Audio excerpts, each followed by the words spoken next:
Hey everyone, Adam Morgan here, chair of the Freedom Caucus, and we are here for another legislative update. And we want to start it by introducing another new member. And today we have Jordan Pace. Jordan, tell us where you're from and what you do. Yeah, so represent Somerville side of Berkeley County, District 117. Flipped it from a Democrat this past fall by a pretty good margin, about 34%. In a very big election that everyone was paying attention to. It was a crazy election, a lot of duffel bag money. Yeah. If you don't know that joke, you got to look it up. Yeah, look that up. And when I'm not here, I'm a commercial real estate agent. I help mom and pop businesses find places to operate their business. Awesome. And what has been your perception of the first 3 weeks? Well, I'm enjoying myself. It's been really good to find a good group of principled freedom fighters that are all about integrity, transparency, and coming up here and doing what they campaigned on, not just going along and getting along. And I have to apologize that you got kicked out on your first. Well, that was memorable for sure. First day getting physically barred from the Republican caucus as a newly elected Republican who flipped a seat from the Democrats because I wasn't signing an incumbency protection pledge. Yeah. Is pretty outrageous. If you're not caught up to speed, this year the Republican caucus decided to implement this really unprecedented, crazy loyalty rule where you can't campaign against other members, no matter what they're saying or doing or how they're voting.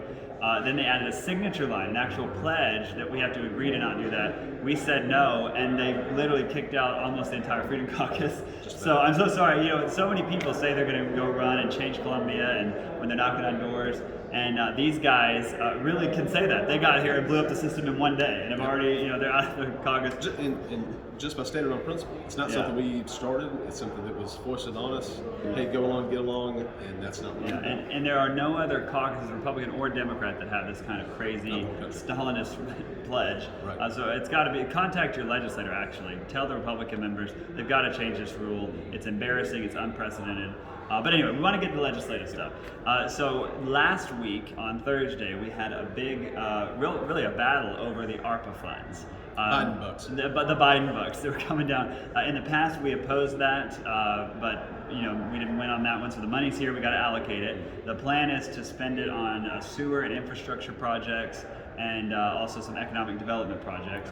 We generally don't like those a whole lot because a lot of times economic development gets confused with government planning and crony capitalism. Along with pulling $500 million of state money from the contingency fund, the rainy day fund, to go toward economic development projects as well. So we had $1 billion of funding. Yeah, we had some real concerns with it. We put up several good amendments. Most of them were voted down. We did have a big win, an amendment that we co-sponsored that basically just simply said that members of the General Assembly could not profit off the legislation we were passing. Businesses that we own can't take any of this ARPA fund money. We're pushing it to these projects. We want to make sure we're not going out and getting these contracts and making money.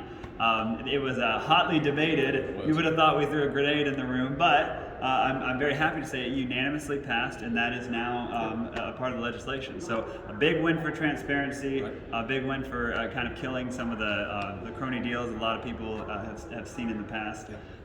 One other thing I do want to bring to your attention is last week, after this caucus thing kind of blew up, the Republican caucus actually went on Twitter and started attacking fellow Republican members. First time ever that I'm aware of, unprecedented. And they actually referenced this vote, the ARPA funds, because we didn't like the projects and wanted more transparency, so we actually didn't support the allocation of the funds.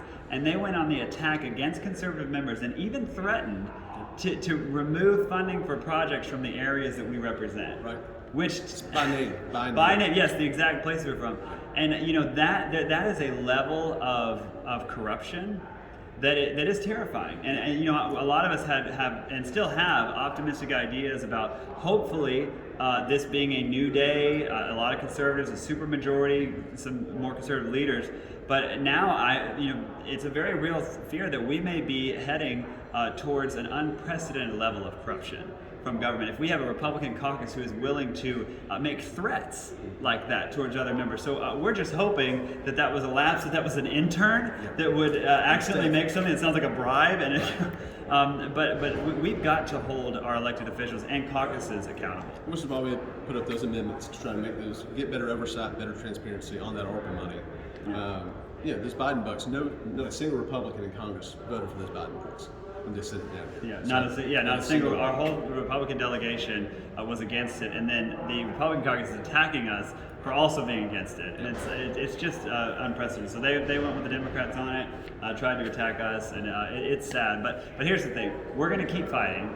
We're going to keep putting up great amendments. We're going to keep getting these great guys, freshmen coming in their first day, blowing things up, putting up these great amendments with these great ideas, and we're going to keep fighting for our constituents, because our only loyalty, our only pledge is to our constituents and to the Constitution. That's right. Yeah. So look forward to more updates, and hopefully you'll be hearing from us soon. Thanks.